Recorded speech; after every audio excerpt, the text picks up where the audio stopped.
diseased, corrupt temple down on your head. It's gotta be biblical.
Hello there, and welcome to Patriots Across The Pond and Frens Ep34. Today we've got an amazing guest, Matt the Tissier. Matt is an ex-pro footballer and a midfielding legend. He spent his entire career at Southampton Football Club in the UK, and his fans nicknamed him Le God. He's the first midfielder to score 100 goals in the Premier League. He scored 47 penalties from 48 attempts. He spent 17 years, which is the correct number, at Southampton and made 443 appearances and scored 161 goals. In between 1994 and 1997, he made 8 England caps, and in my opinion, is the only footballer anyone should have been listening to over the last 5 years. And Matt is our second guest from the correct side of the pond. Welcome, Matt. Hi there, how you doing? Yeah, very well, thank you. How are you? Yeah, I'm good, thank you very much.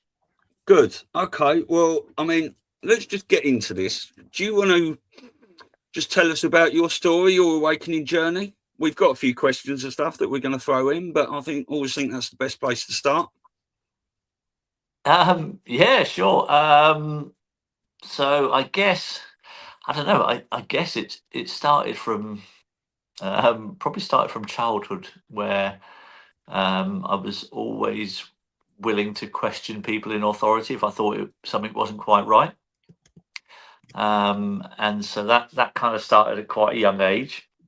I then obviously had my football career from the age of 16 to 33. And then I worked in the mainstream media for 18 years. Now, I've always had a kind of a bit of a distrust of politicians, first and foremost. And whenever I saw them on the television, they always came across a bit slimy to me and didn't really, just had this feeling that they weren't really telling the truth very often. But as I say, I was busy with my career and, my career after football. And I'd always felt like the 9/11 story didn't really add up, but hadn't really looked too deeply into it. And then I guess it kind of all started in 2020 when we started getting reports out of China that there was this virus circulating, and it's going to be a pandemic that's going to affect everyone in the whole world. And I thought, well, this seems a little bit odd. There was some videos that came out of China with people collapsing in the street, and just so happened that people in hazmat suits were right on cue there to pick them up and scoop them off. And this is the virus that did this. It just made them fall over in the street, and that was the thing that sparked pretty much everything, really. And I look back at that, and when I try to tell people, I go, those videos that came out of China that scared the pants off everyone. So have you ever seen anybody since then fall down in the street like that because of a virus? And they kind of look at me all nonplussed as if I'm the one who's mad. But I was like, so those videos out of China, I saw them straight away and went, well, that's a load of rubbish for a start. And yeah, I couldn't believe the whole world was falling for this nonsense propaganda that was coming out of China. So yeah, that was kind of what kicked it all off. Really, those videos were the whole reason why I kind of started going, something's not quite right here, and it led me down several paths towards certain people who had certain information that they were letting people know what was going to be happening over the next few years. And I thought, well, this is interesting. These people seem to know what they're talking about here, and they're telling us that this and this is going to happen. This is going to be interesting to see how it all plays out. And of course, over the ensuing months and years, it pretty much played out the way that they told us it was going to. And that's kind of where my awakening journey started. I'm sure I've still got a long way to go. I still try to have a life, as well as watching events unfold and try and warn people about the dangers of what's coming if you don't stand up to people in power. And that's kind of where it all started, really, back in 2020. Yeah, and then obviously you started through that process of questioning things because you were in a prominent position on. I think were you on Sky Sports? So I was working on Sky Sports at the time, yeah. Yeah. And yeah, I obviously the Premier League. I was commentating on the Premier League football. That all stopped in, I think it was March 2020, when Mikel Arteta got COVID, and every Premier League fixture was cancelled because one manager had a bit of a cold.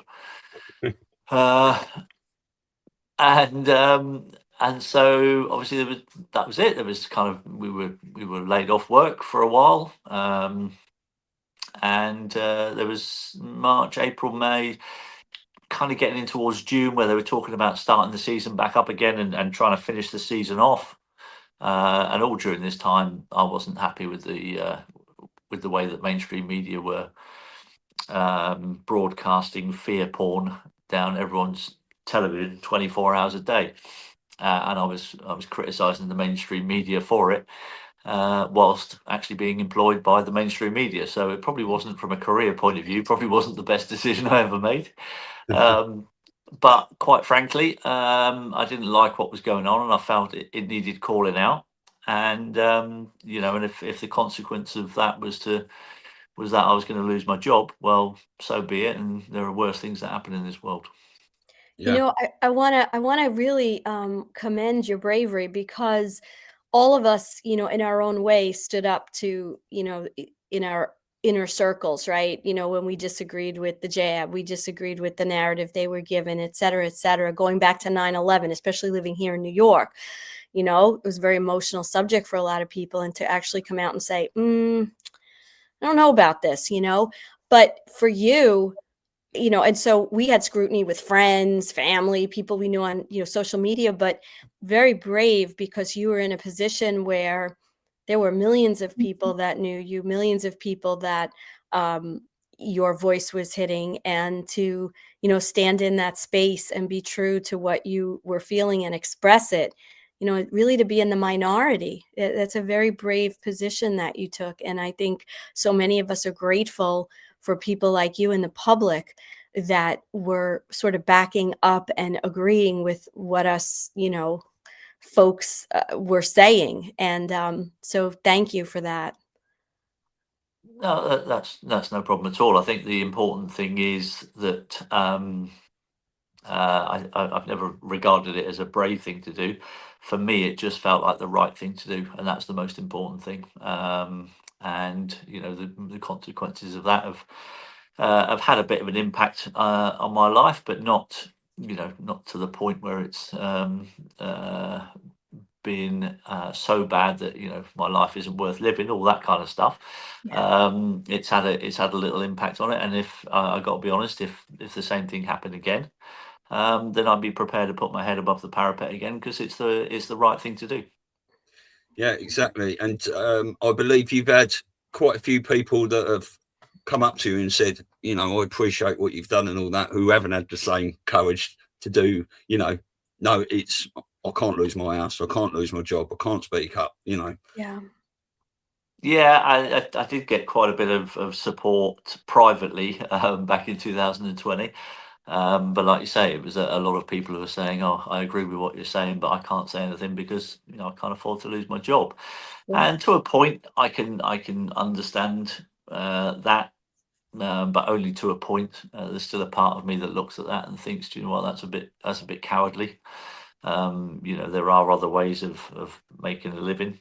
And you just adapt your life accordingly, and so be it. And I'm very happy in the fact that the stance that I took, I'm very comfortable with, and I know that when my head hits the pillow at night, I can sleep soundly knowing that I try to do the right thing.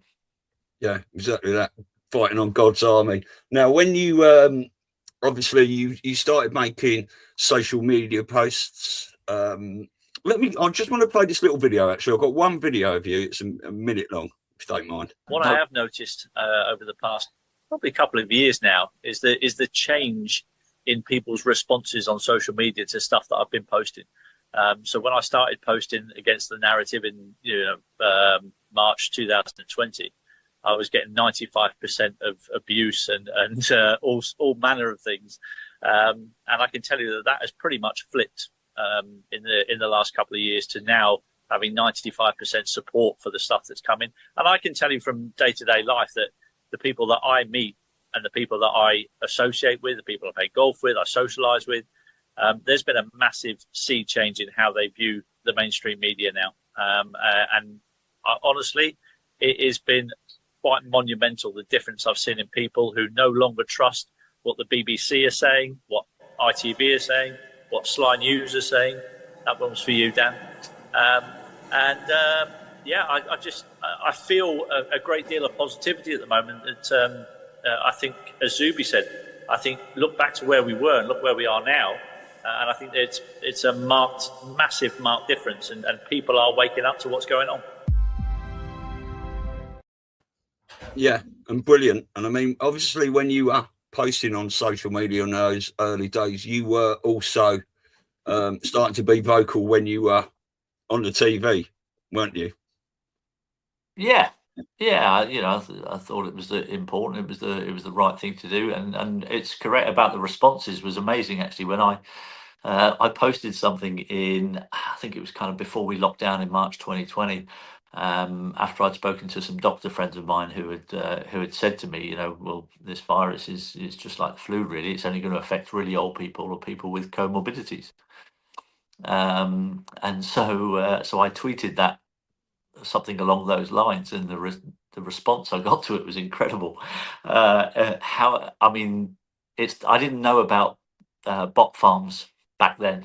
I've kind of learned a lot over the last few years how social media works with the algorithms and the way that they can shape people's perceptions of what they think is reality. And so it was really odd. And this is how I knew something was not quite right, because I got so much abuse from the post that I put out, which said, "Why are we making such a big deal out of this thing that's only going to be dangerous to really old people or people with comorbidities?" And the bot farms just descended on me, and I was like, "Whoa! I've never had so much abuse on social media for a comment." But at the same time, it became the most liked post that I'd ever put out on Twitter, as it was back then. So there was this real paradox going on of it being liked and people agreeing with it, and yet in the replies just flooded with very similar responses from a lot of anonymous accounts and all that kind of stuff. So yeah, it was pretty amazing to go through that and to experience that. And luckily, I have always kind of had a very strong mind, very strong mentally. I deal with adversity very well. I've got a pretty thick skin. I took a lot of criticism during my football career from a lot of journalists who, quite frankly, weren't fit to lace my boots when it came to playing football, which always used to make me chuckle. And all of that kind of stood me in good stead for what was to come from 2020 onwards, with the barrage of abuse that I took on social media. But I can honestly say, it's water off a duck's back. I stand up for what I believe is the truth, and I'm comfortable when I take my stance on something. If I've given it enough thought and I'm comfortable with that, then whatever slings and arrows come my way, then I'm quite happy to deflect them off. And it is like water off a duck's back at the end of the day. Yeah, I mean, obviously you're making these posts and learning and finding out about these things, getting a bit of abuse from one side and praise from the other side. But this is obviously still some sort of time before the jabs came out. We started seeing the footballers, collapsing on the pitches. Yeah. Yes, yeah. So I ended up getting sacked from my job on the mainstream media in August of 2020. Because I was questioning the narratives of the Black Lives Matter movement, questioning the motives of some football clubs who seemed quite keen on not restarting the Premier League football season. They wanted the season to be annulled and start the next season afresh. And the only teams that wanted that were the ones in the relegation zone or near the relegation zone, who obviously stood to lose a lot of money if the season started back up again and they got relegated. And I was making these comments on social media about that, and yeah, it ended up with me getting the sack in August 2020. So the jabs didn't come out till December, I think it was, of 2020, when the first person, who just happened to be called William Shakespeare in England. What are the odds of that? Honestly, absolute nonsense. Psychological operations all over the place. It's just incredible. Oh yes.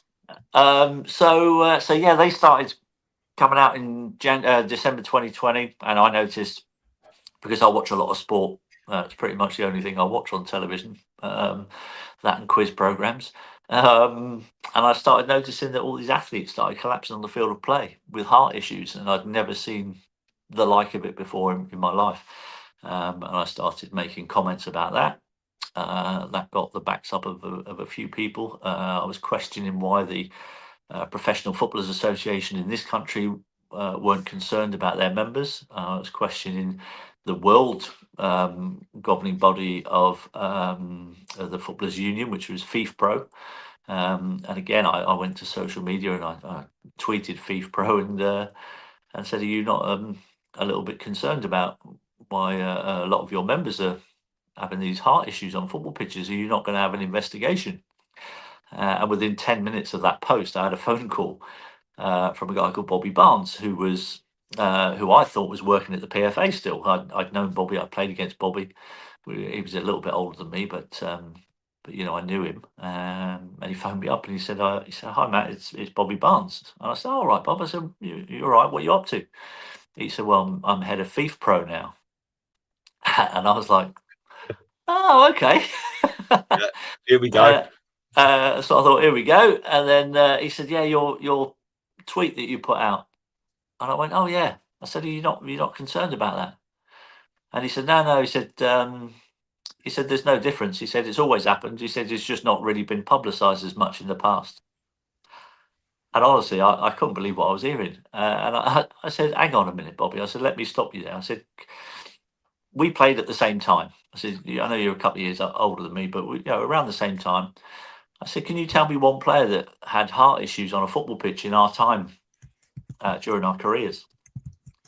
And he went, "Well, he said there was a few. There was Mark Vivian Foe." And I said, "Well, let me stop you there." I said, "Because we were both retired by the time that happened." I said, "Fabrice Muamba was also well after mine and yours time." I said, "So come on." I said, "Name me somebody during our careers who had heart issues." And he couldn't name me one. Couldn't name me one. And I went, "This isn't normal, Bob. I'm sorry, however you try and palm it off." So clearly, these people were in the pockets of whoever it was that didn't want the information getting out. And so we ended up kind of having a bit of an impasse, really, with him saying it's always happened, and me going, "Well, I don't believe you." And I believe what I watch with my own eyes, and I believe what I'm seeing is not normal. And so eventually I ended up getting a meeting with the doctor at the Football Association here in England. And I voiced my concerns to her, along with Dr. Asim Malhotra and Dr. Claire Craig, who had both also seen the increase in what was going on. And we'd asked for a meeting with the doctor at the FA, and she agreed to have a meeting with us. But there was a condition for that meeting, and that we weren't allowed to discuss anything that went on in that meeting. So again, if they got anything to worry about, why would they set that condition before a meeting? Exactly that. Why would you do that? Why not be open and transparent? What you got to hide? So clearly there was stuff that they needed hiding. We put our case across. The doctor disagreed with us. We went our separate ways. But after that meeting, every time a player collapsed on the field or played with a heart issue, I'd send the report to the doctor at the FA in an email and just go, "Here's another one. Oh, look, here's another one."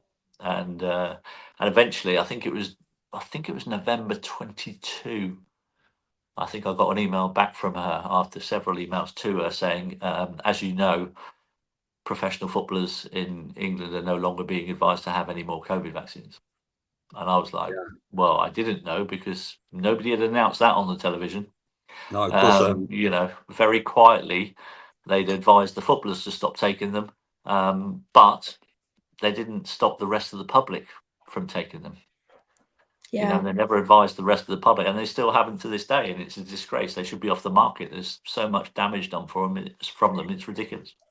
Well, it's interesting because I come from a slightly different perspective on this, because I truly believe that every vaccine prior to the COVID coming out had some really bad stuff in it and could have had long-term things over time that would come out. And I find it interesting that here, in New York, in my area, where I knew a lot of people that had sons that were athletes, in their 20s, like early 20s, college age, that kind of thing, had not taken the COVID shot and were having myocarditis and problems. And a lot of that, I believe, was traced back to another bad vaccine, the Gardasil, that all these kids were forced to take when they were like 12, 13. You couldn't go to camp. You couldn't go to, all these things, right? So my theory a little bit is that some of this stuff might have been, from previous things, but the timing was such that it was during COVID to bring attention to just how bad all these vaccines are. And we know how nefarious the COVID plan was, the COVID vaccine plan. So it's interesting, because I think, honestly, we'll never really know what the cause. And of course, you're so much closer. Like, I don't really follow sports, and we're not on the inside, but it's very interesting to hear what was real, like what they were saying behind the scenes and how they were trying to make it sound, oh, it's no big deal. Like, yeah, this always happens. Okay, show me a film, show me something.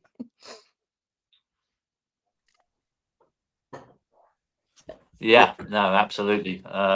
It was fascinating. I actually was warned about the vaccines like months before they even came out, that these things are not going to be good for you. And so there was no way I was ever going to take one. And but when they started to roll them out, and I started getting asked the question, are you going to take a vaccine? And I said, well, no. I said, why would I? I'm not in a group that's at high risk of anything from this, but also it's taken years and years to develop a vaccine, and obviously that's because you need some long-term safety data behind it. So my argument at that point was, no, I won't be taking it because there's no long-term safety data. I don't know what the long-term effects of this are. And so people then start calling you an anti-vaxxer because you're not going to take the latest vaccine, all these nonsense names that they come up with. Yeah. And I spent about a year actually like arguing with these people, going, how can I be an anti-vaxxer? I took all my vaccines when I was a kid. I've had all my vaccines apart from this one. So why does that make me an anti-vaxxer? And I used to try and argue with these people. And then I started looking into a bit more about the history of vaccines, and it's quite remarkable, the history of the testing, the safety testing of them.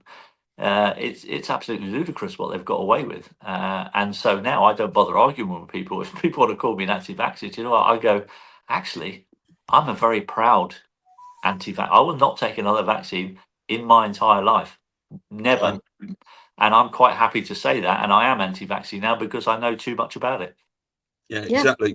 See, the thing is, what a lot of people still don't realise is that everyone was meant to have informed consent. So you were meant to be told what was in these vaccines. And I mean, straight away, especially when I heard that they had to be kept in the fridge at minus 70 degrees, I thought, well, what is that going to do when it's warmed up? What's in that? But, and we were seeing all these videos coming out of the people taking the inserts out of these jabs, which most people didn't actually get because they just had a vial and a shot in the arm, were intentionally left blank. You've got a massive piece of paper like that with no information on it. So all the doctors giving this, and also in violation. Yeah, absolutely in violation. And also, I don't know if you remember, and people think I'm mad when I tell them this, because they don't believe me. But if you go back, they had to change the definition of the word vaccine. Yes. To allow these things to be called vaccines. Yes.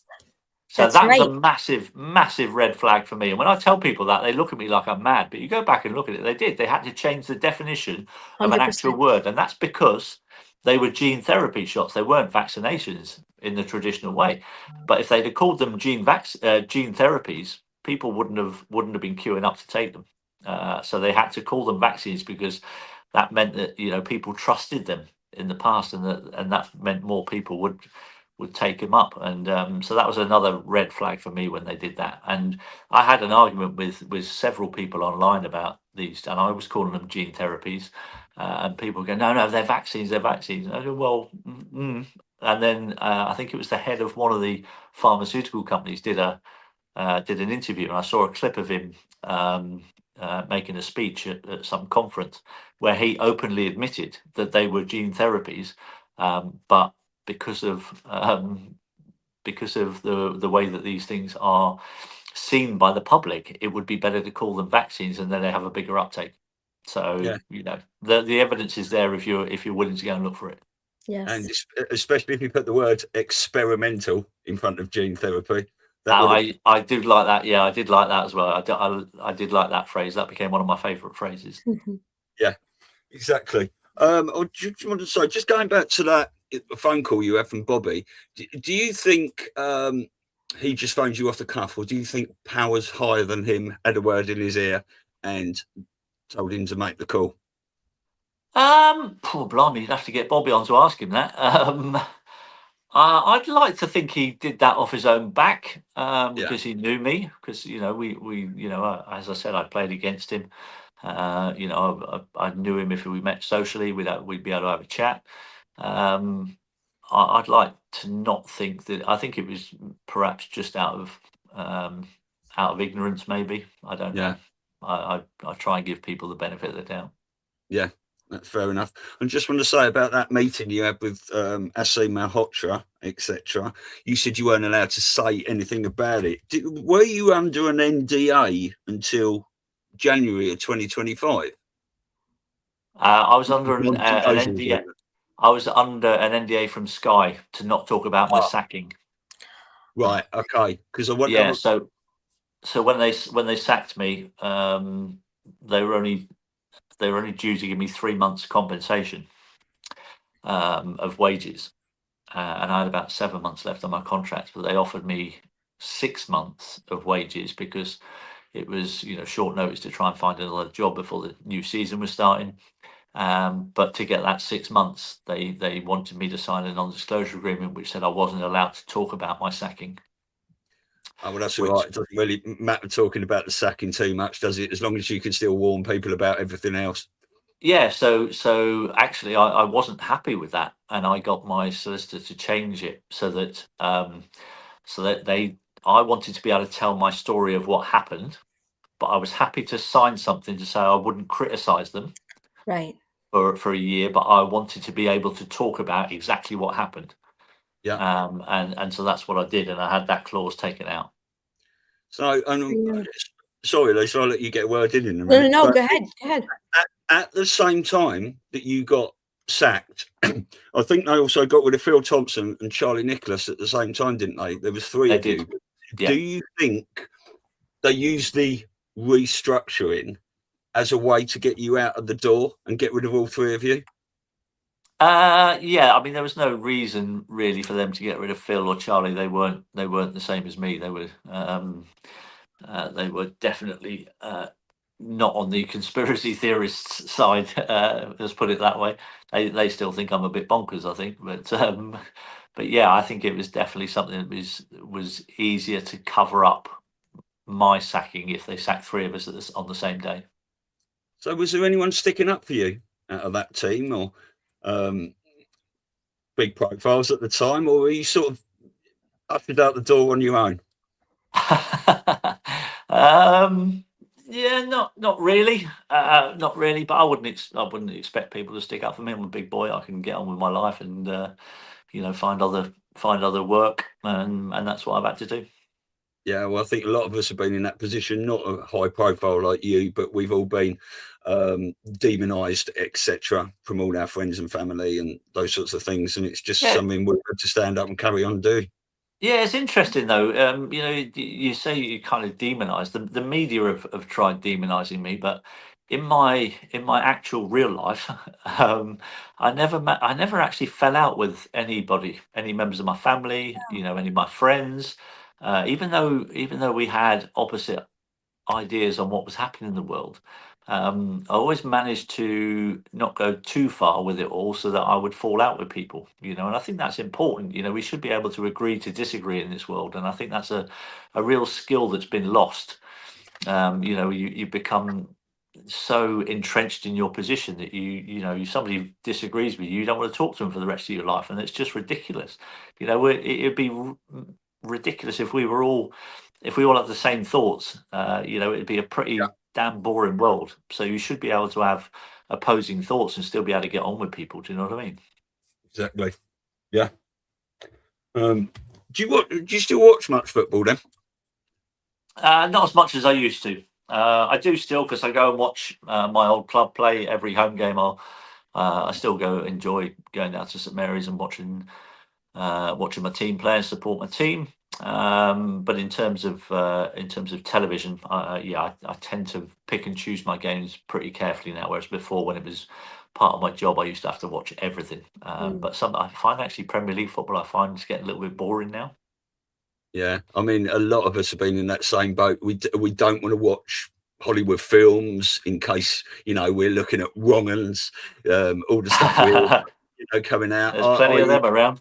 I used to love watching Arsenal in England, but I got turned off from England when they were all taking the knee, in the World Cup in the years. I think it was 2022, something like that. And I just thought, I can't be doing this. I've got no interest in watching the garbage on TV. It's like you get sucked in again. And, we're all doing different things now, really.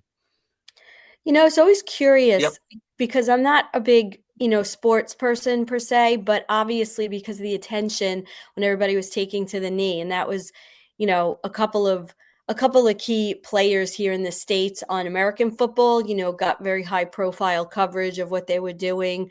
I can't think of that guy's name. He's black. He's got like a big afro. I can't think of his name. But anyway, what I was wondering, because you were an insider, and I always wondered, was this organic, that they just, decided on their own volition that they were going to take the knee, or was this a bigger operation that was encouraged across the board to make a statement to people to buy into these liberal positions? What's your thoughts on that? Yeah, no, it was definitely orders from up high. It definitely came from the head of the organisations. I don't think it was an organic grassroots decision, quite frankly, because the Premier League over here, they've been very big in recent years about not wishing to have political statements on undershirts. So when people score, they'll take their shirts off and they'll have messages on their T-shirts. And they've actually brought in rules to stop people from doing that. And yet all of a sudden, here we are with a massive political statement, BLM printed on every sleeve, on every Premier League ground, and on the television in the bottom corner while you're watching the game, there's this BLM logo. And it was just bizarre that you would go from a world of not allowing anything political to be on your shirts to all of a sudden going, oh, it's okay, everybody, let's do this, let's all take the knee, and then let's all wear the rainbow armbands. It's absolutely ridiculous. Basically, what's happened is that these ideas, I don't think we're growing organically enough. So what they have to do is they have to take the most popular sport in this country and they have to hijack it to try to get people's attention and their eyes on it.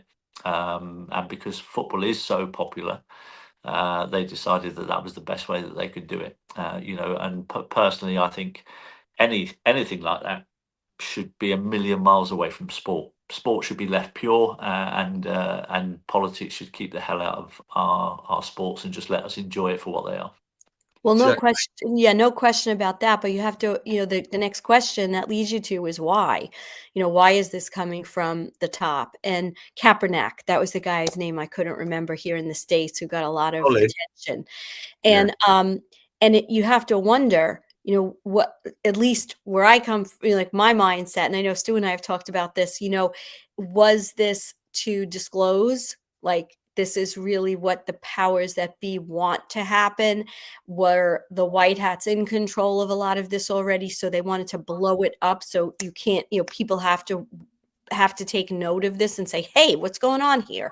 Why is this getting infiltrated into our sports? But I do, for me too, I mean, they had a couple of key players, obviously, and then what never really made sense too, like at least with Kaepernick, from what I understand, here's a guy who I believe he was either adopted or his family, there was somebody white in the family. Anyway, it was just made it that much more ironic. Like, you've had a very charmed life, and you're here, feeling like you have to be part of this organization. But I think they needed that organization to be brought to the forefront, because since then we've realized just the corruption behind it, and the leader having a couple of mansions and all this kind of stuff. So, but it is interesting because it begs the question, how much corruption and who's really controlling the sports, but on both sides of the pond, right? I mean, American sports, we look at the Super Bowl and all these other things and some of the nefarious things it's connected with. And so it's kind of a slippery slope, because people just want to watch sports and enjoy them. But then you realize there's a lot going on behind the scenes that's not so nice. Yeah, no, absolutely. I think you're spot on. And it would be great if the reasons that you said were the reasons why these things happened, and it has opened people's eyes to the corruption that is going on. I certainly had my eyes open to the corruptions of BLM.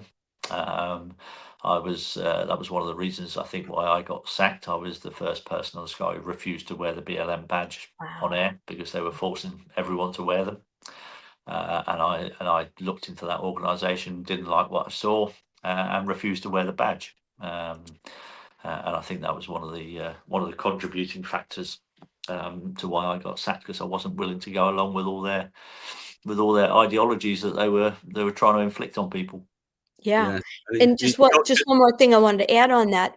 As a parent of teenagers at the time, and younger, like, like teen, had 2 daughters.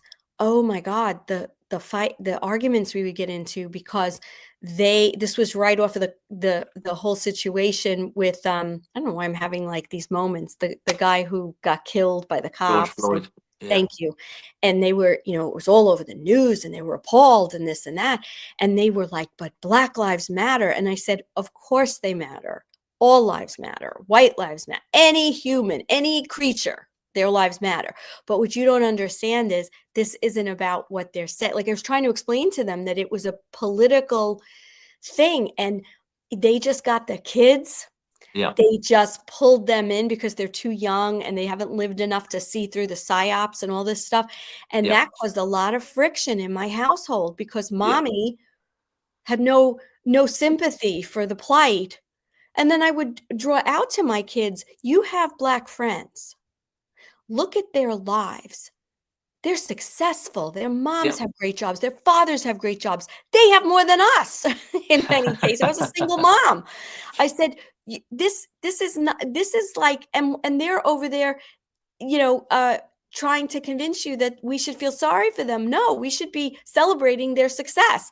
So very, very hard time. I don't know how it was, on that side of the pond, but here it just separated, young people from older people too, because kids were just so brainwashed by this nonsense. Yeah, no, absolutely. I mean, we actually locked down over here on, I think it was March the 20th, 2020, and that just happened to be the day of my daughter's 11th birthday, and her birthday party got cancelled because we weren't allowed to start getting together in groups of people, and it had a huge effect on her mental health at that age. It was horrific.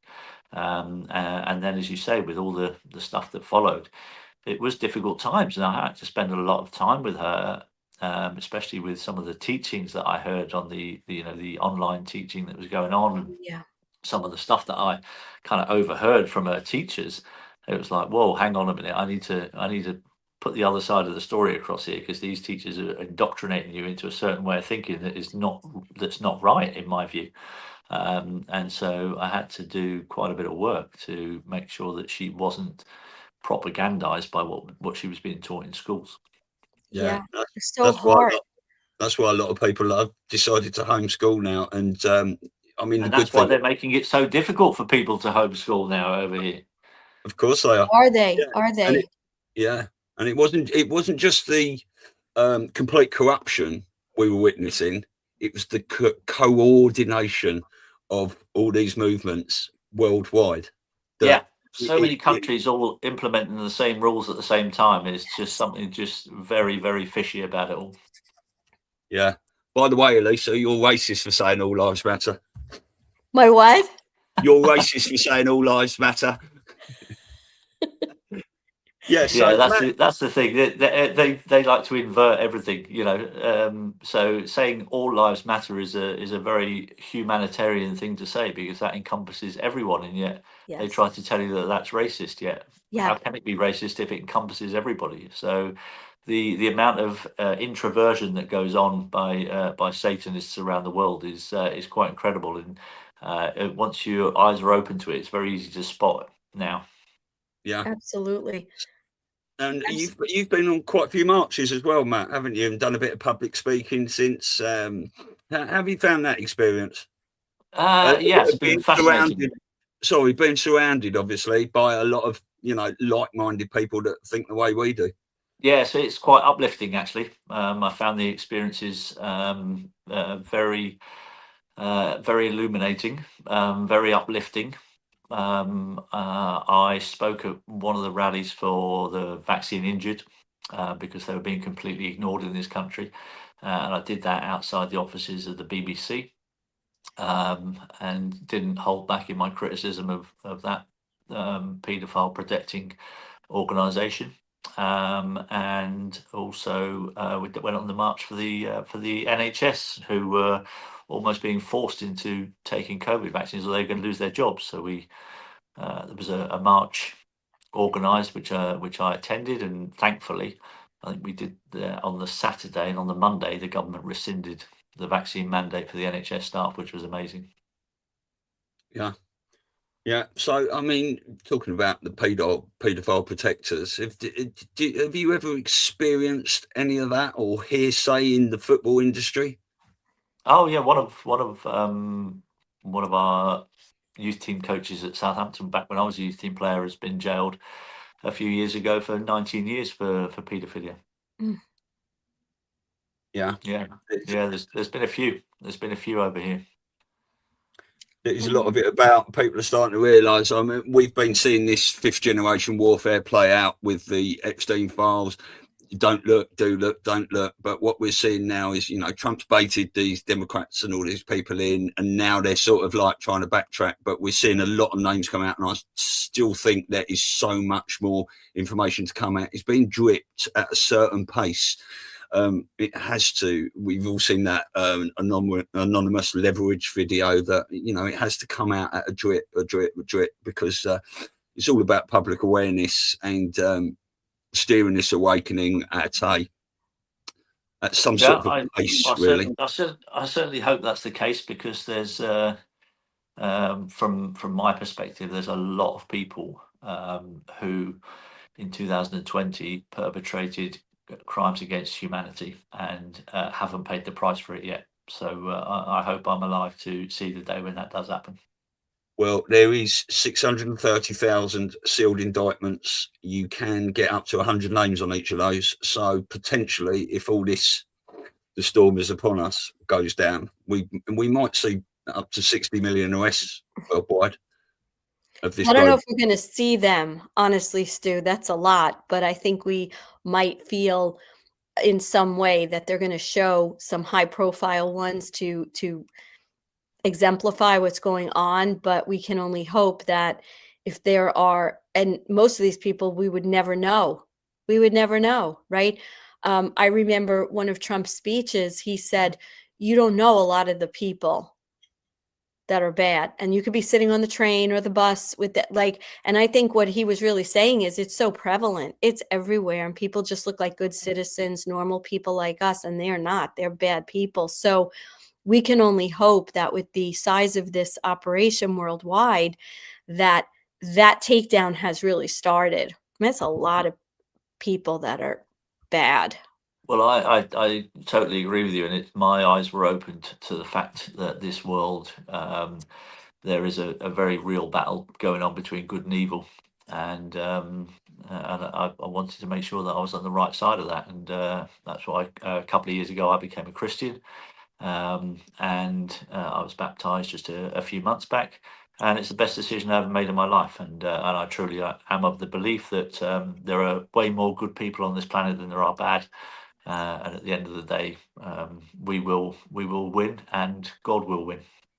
Absolutely. Yeah. And that's what this whole, you know, people don't realize this is a spiritual war between good and evil. And when it comes to God, that is one of the things they've tried to, I mean, they've gone to such lengths to detach us from our creator, and that connection, whether it's trying to calcify the pineal through, you know, fluoride and all these other awful things, whether it's to indoctrinate this secular idea and this satanic values, even though they're not saying they're satanic, you know, and that is really what it's all about. Like when we talk about political parties, and there's really only two sides.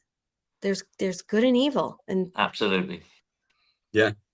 I mean, we've all been woken up to a lot of churches and organized religion and stuff, and we're all finding out. A lot of us move closer to God throughout this awakening period in stages, but it is having a relationship with your creator without being told by these institutions how your relationship would be. And totally agree. Totally agree.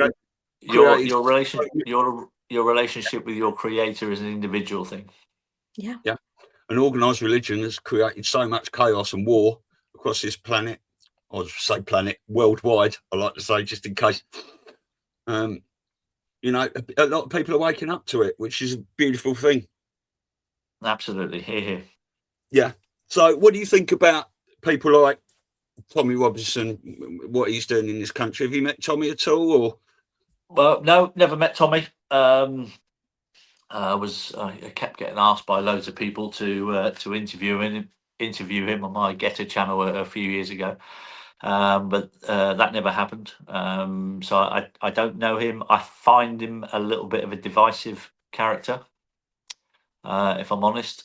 So I've kind of steered clear of having anything to do with him, to be honest, because I just want to plough my own path, have my own thoughts, and not get involved in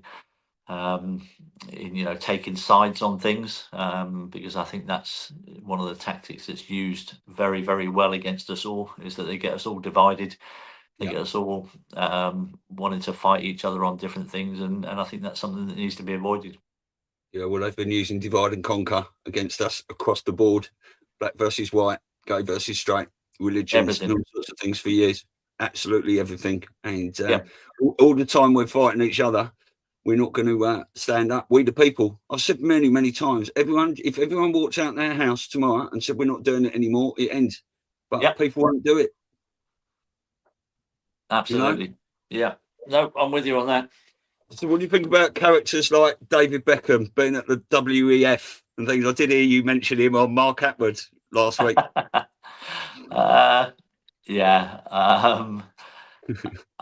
What do I think of David Beckham? Well, he doesn't look the same, does he?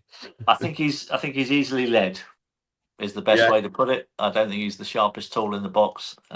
He's obviously fallen in with a lot of wrong people. I mean, when I saw him having photos taken with Bill Gates and all that nonsense, I was like, oh my God, do you have any idea what you're doing? So yeah, I've no time for him.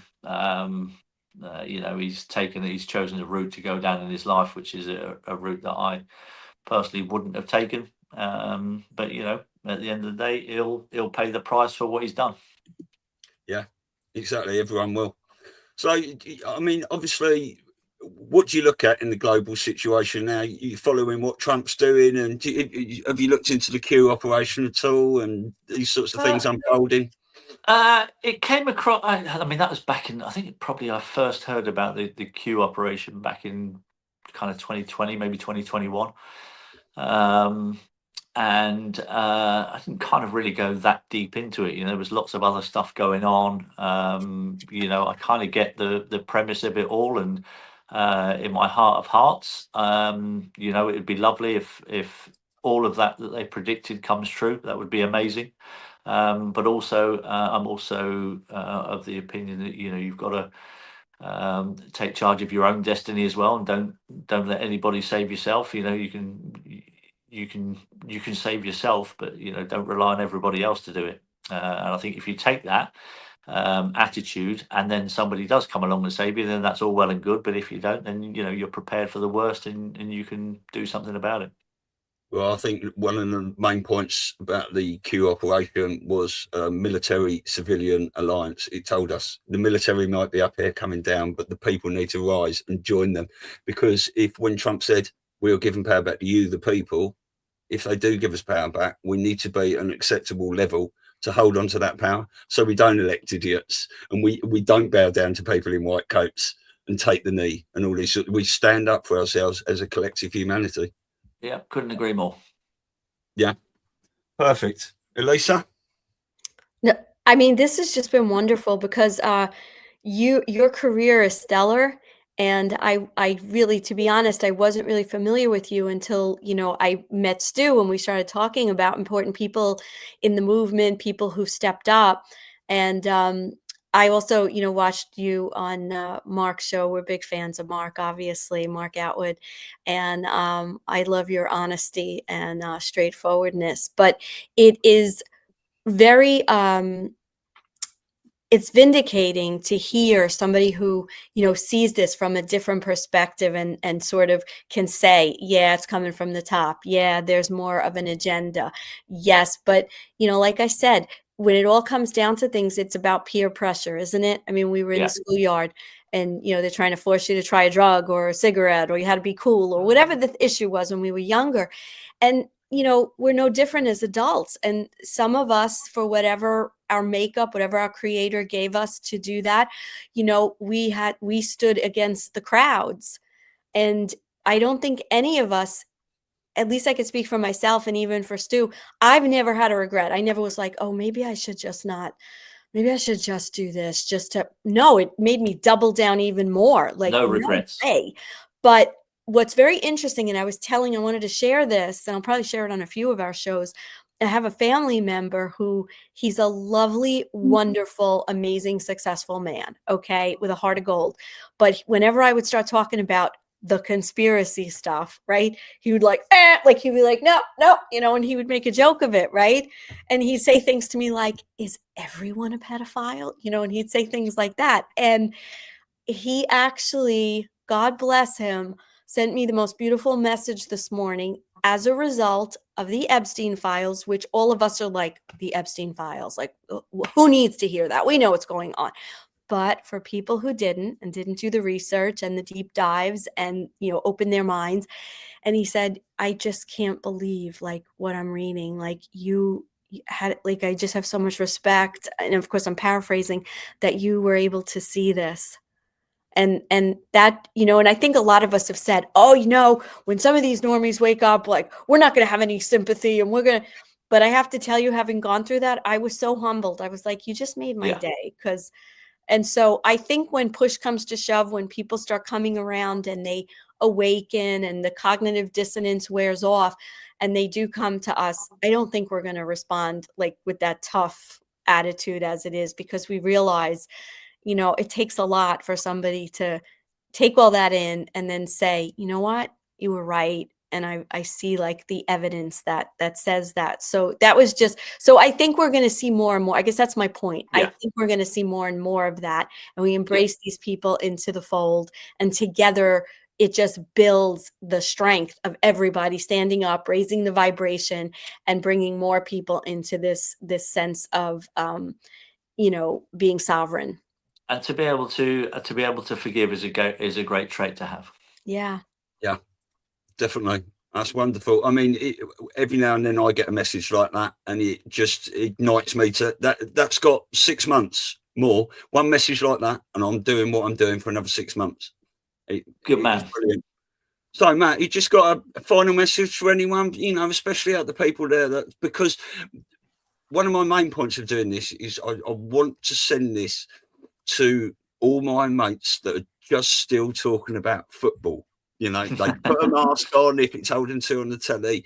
Have you got a little message out there for people that are just waking up? They might be too scared to speak out, but they know something is wrong. I mean, I would urge people just to kind of listen to their gut a little bit. I think it's important. If you quieten down all the noise, I'd tell them to stop listening to the mainstream media, turn that off for a start. That was probably the best thing that I could have done back in 2020 for my mental health. And you do it because it's pure fear porn, and that puts you in a state of not being able to think rationally. And once you get rid of all that noise around, you then listen to your body, and it will tell you the way to go. And I think that's, for me, is kind of something that I've learned over the last few years, and it stood me in good stead. And even though there's madness going on in the world, and there is evil going on in the world, I think it's also important to make sure you have some balance in your life, and to make sure that you still find joy in life every single day. Brilliant. Beautiful. Matt, thank you very much. That was an amazing interview. And if anything happens or any stuff goes down, you're more than welcome to come on. You can come on anytime and we'll go into all the woo-woo stuff if you like. No problem at all. But what I've done, I normally put an outro on. So today I've got a little outro, 5 minutes, your best goals. So for people who don't know who you are and what legend you were on the pitch, I'm just going to play this at the end. Matt, thank you. Thank you so much. God bless you. Thank you, guys. Bye. Bye.